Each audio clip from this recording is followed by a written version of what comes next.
सुप्रभात विद्यार्थी मित्रों, आज हम सेतु अभ्यास इसके बारे में चर्चा करेंगे।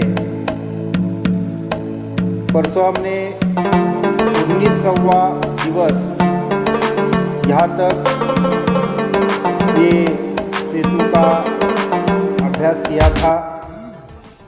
आज हम 20, 21 और 22 इन दिनों में जो अभ्यास दिया है इसके बारे में चर्चा करेंगे।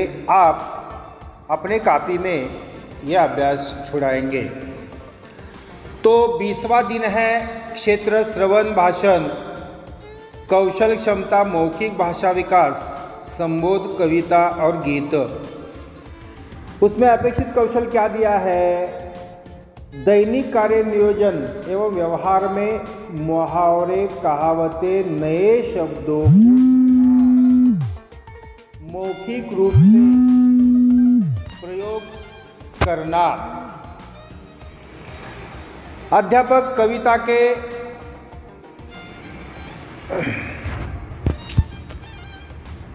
अध्यापक जो है कविता में दिए विभिन्न उदाहरण जीवन की समस्या और उनकी शाश्वतता बताएं। तो यहाँ पर एक कविता दी है।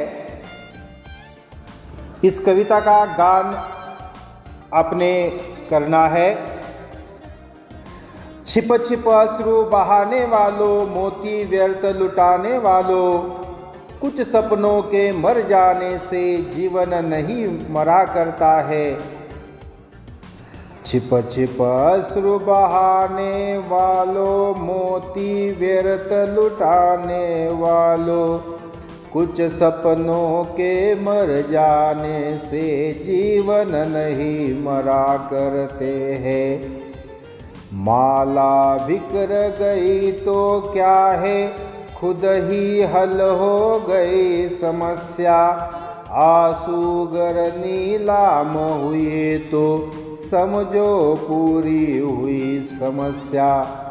रूठे दिवस मनाने वालों, फटी कमीज सिलाने वालों, कुछ दीपों के बुझ जाने से आंगन नहीं मरा करता है। तो इसी प्रकार आप यह कविता का गान करेंगे। आओ अभ्यास करें। इसमें शब्द की सहायता से नए शब्द बनाना, जैसे कि दीप, दीपोत्सव।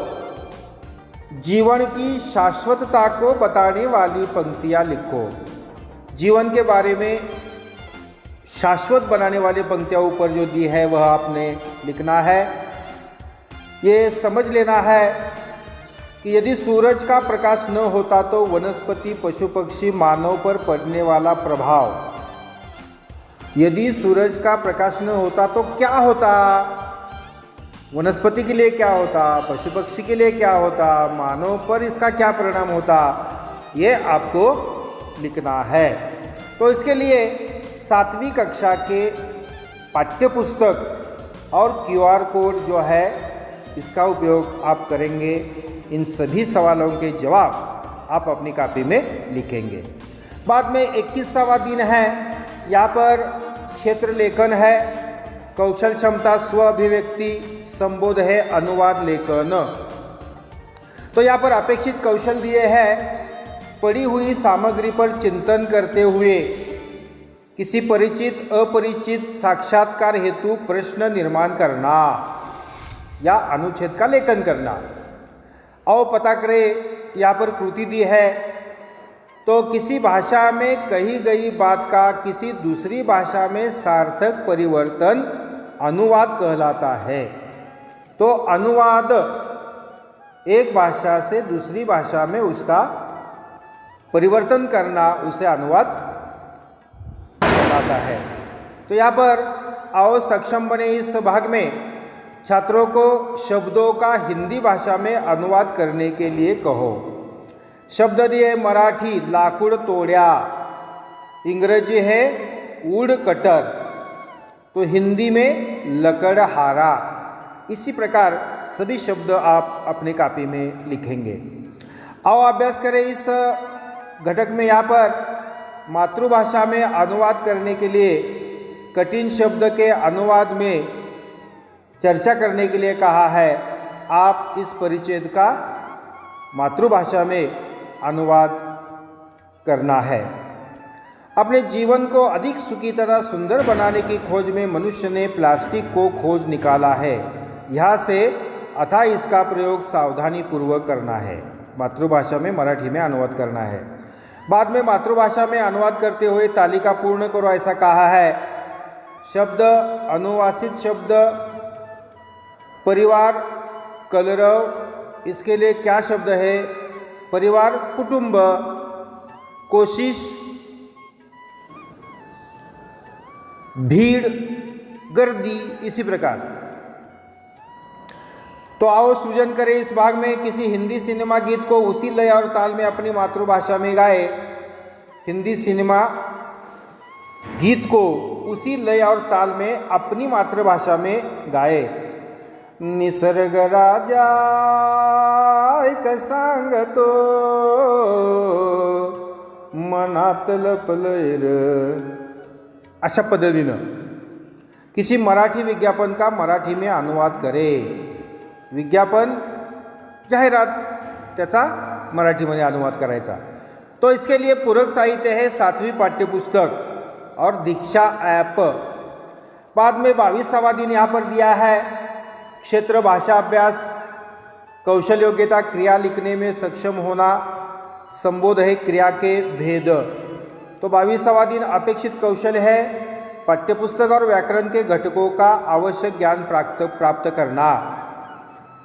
चित्रों का निरीक्षण करें और उसका संबंध लिख के। तो इन वाक्यों में खाना, पढ़ना, चलना यह क्रिया है। हम जो काम करते हैं या हमें जो काम करने के लिए दिए जाते हैं उसे क्रिया कहते हैं। जाना, सोना, खाना, बैठना, रोना, धोना, ये जो क्रिया, जो काम करते हैं उसे क्रिया कहा जाता है। तो आओ सक्षम बने इस भाग में। निम्नलिखित कृति करवाएं। छात्रों, आप कौन कौन से काम करते हो? कामों की सूची तैयार करो और लिखो। आप घर में जो भी काम करते हैं उसकी आप सूची करना है और अपनी कॉपी में लिखना है। यहाँ पर क्रिया के भेद दिए हैं, सकर्मक और अकर्मक। सकर्मक क्रिया क्या है? जिस क्रिया में कर्म पाया जाता है वह सकर्मक। जैसे मोहन किताब पढ़ाई कर रहा था, करना। अकर्मक, जिस क्रिया में कर्म नहीं पाया जाता वह अकर्मक, विजय खेल रहा है। तो इसी प्रकार क्रिया के 2 प्रकार है, सकर्मक और अकर्मक। आओ अभ्यास करें। यहाँ पर दिया है वाक्य पढ़कर क्रियाएं ढूंढकर लिखो। रोहन किताब पढ़ रहा है, पिताजी टीवी देख रहे हैं। क्रियाएं ढूंढकर लिखना।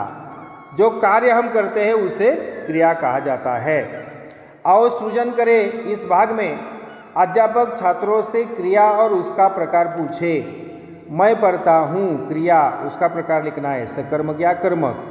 लड़का आम खा रहा है, सकर्मक या अकर्मक। तो इस घटक से संबंधित उदाहरण को समझने के लिए 8वीं के पाठ्यपुस्तक की सहायता लेना है और ये पूरा अभ्यास अपनी कॉपी में लिखना है। धन्यवाद।